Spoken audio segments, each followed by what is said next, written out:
Hello cubs, and welcome back to my cozy den. We're here again at the Blue Palace in Solitude, Skyrim for another book reading. So grab yourself a tankard of mead and pull up a bench. I hope you enjoy this series, and if you have any suggestions or requests for what to read next, then let me know in the comments below. And now to continue our run of The Wolf Queen by Wahin Yarth. Book number 6, from the pen of Inzalicus, 2nd century sage. Third Era, 120. The 15-year-old Empress Kintira Septim II, daughter of Antiochus, was coronated on the 3rd day of first seed. Her uncles, Magnus, king of Lilmoth, and Sepphoris, king of Gelain, were in attendance, but her aunt, Pythema, the Wolf Queen of Solitude, had been banished from the court. Once back in her kingdom, Queen Pythema began assembling the rebellion, which was to be known as the War of the Red Diamond. All of the allies she had made over the years of disgruntled kings and nobles joined forces with her against the new empress. The first early strikes against the empire were entirely successful. Throughout Skyrim and northern High Rock, the Imperial army found themselves under attack. Pythema and her forces washed over Tamriel like a plague, inciting riots and insurrections everywhere they touched. In the autumn of the year, the loyal Duke of Glenpoint on the coast of High Rock sent an urgent request for reinforcements from the Imperial army, and Kintira, to inspire the resistance to the Wolf Queen, led the army herself. Third Era, 121. "We don't know where they are," said the Duke, deeply embarrassed. "I've sent scouts out all over the countryside. I can only assume that they've retreated up north upon hearing of your army's arrival."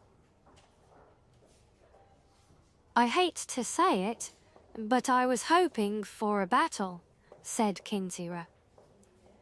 "I'd like to put my aunt's head on a spike and parade it around the empire.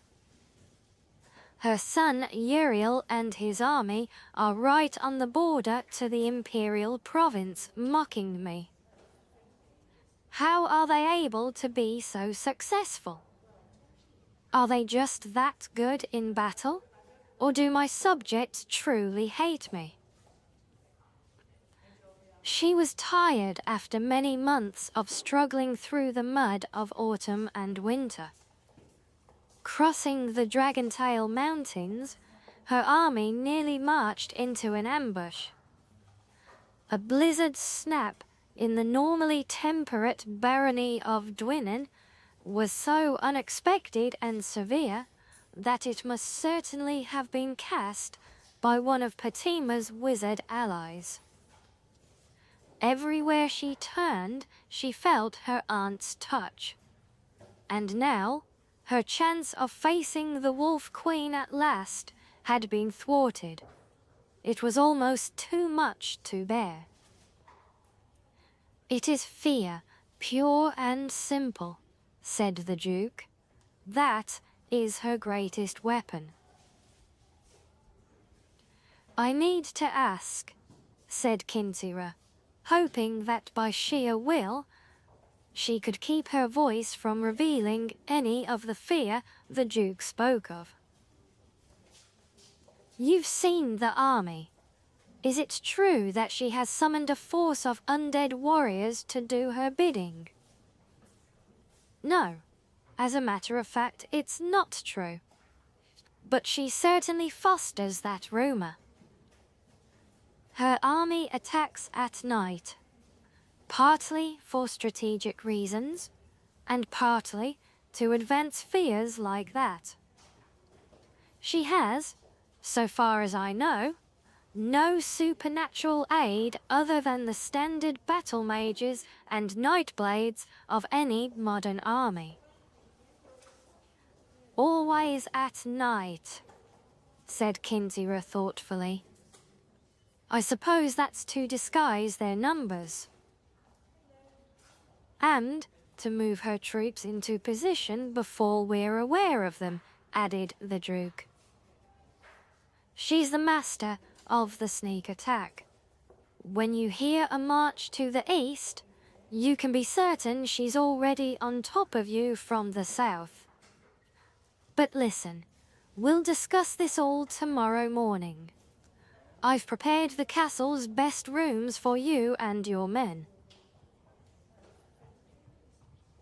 Kintyre sat in her tower suite, and by the light of the moon and a single tallow candle, she penned a letter to her husband-to-be, Lord Medellus, back in the imperial city.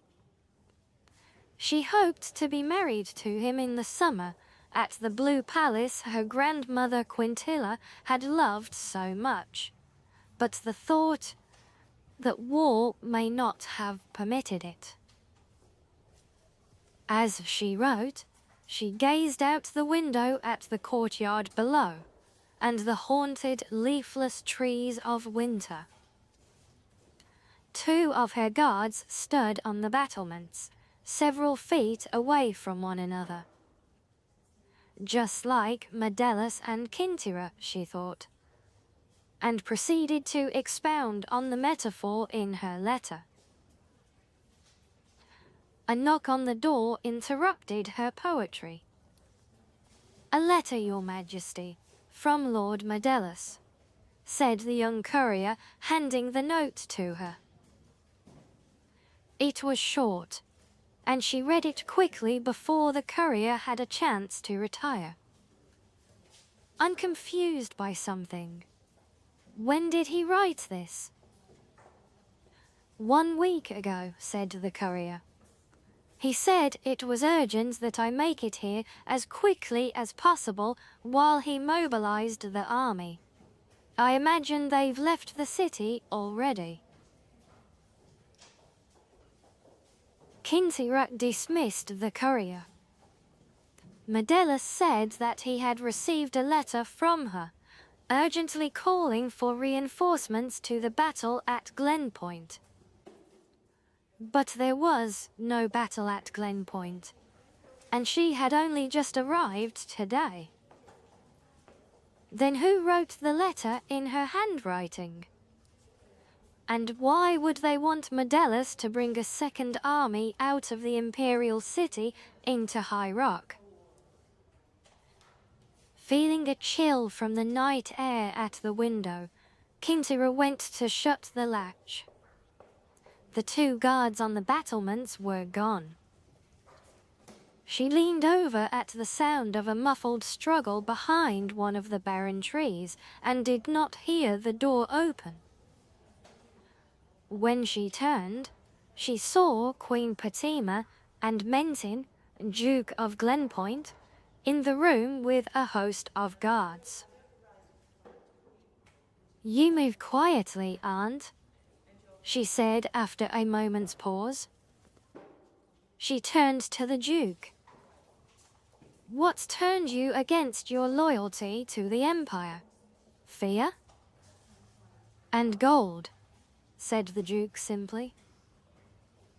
"What happens to my army?" asked Kintyre, trying to look Patima steadily in the face. "Is the battle over so soon?" "All your men are dead," smiled Patima. But there was no battle here. Merely quiet and efficient assassination. There will be battles ahead, against Medellus in the Dragontail Mountains, and against the remnants of the Imperial army in the city. I'll send you regular updates on the progress of the war.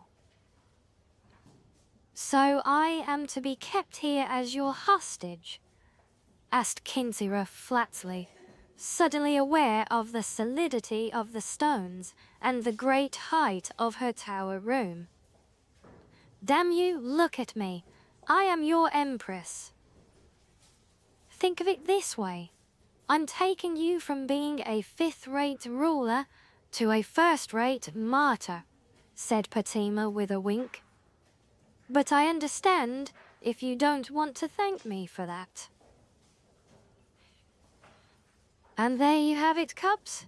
Until next time, stay cozy.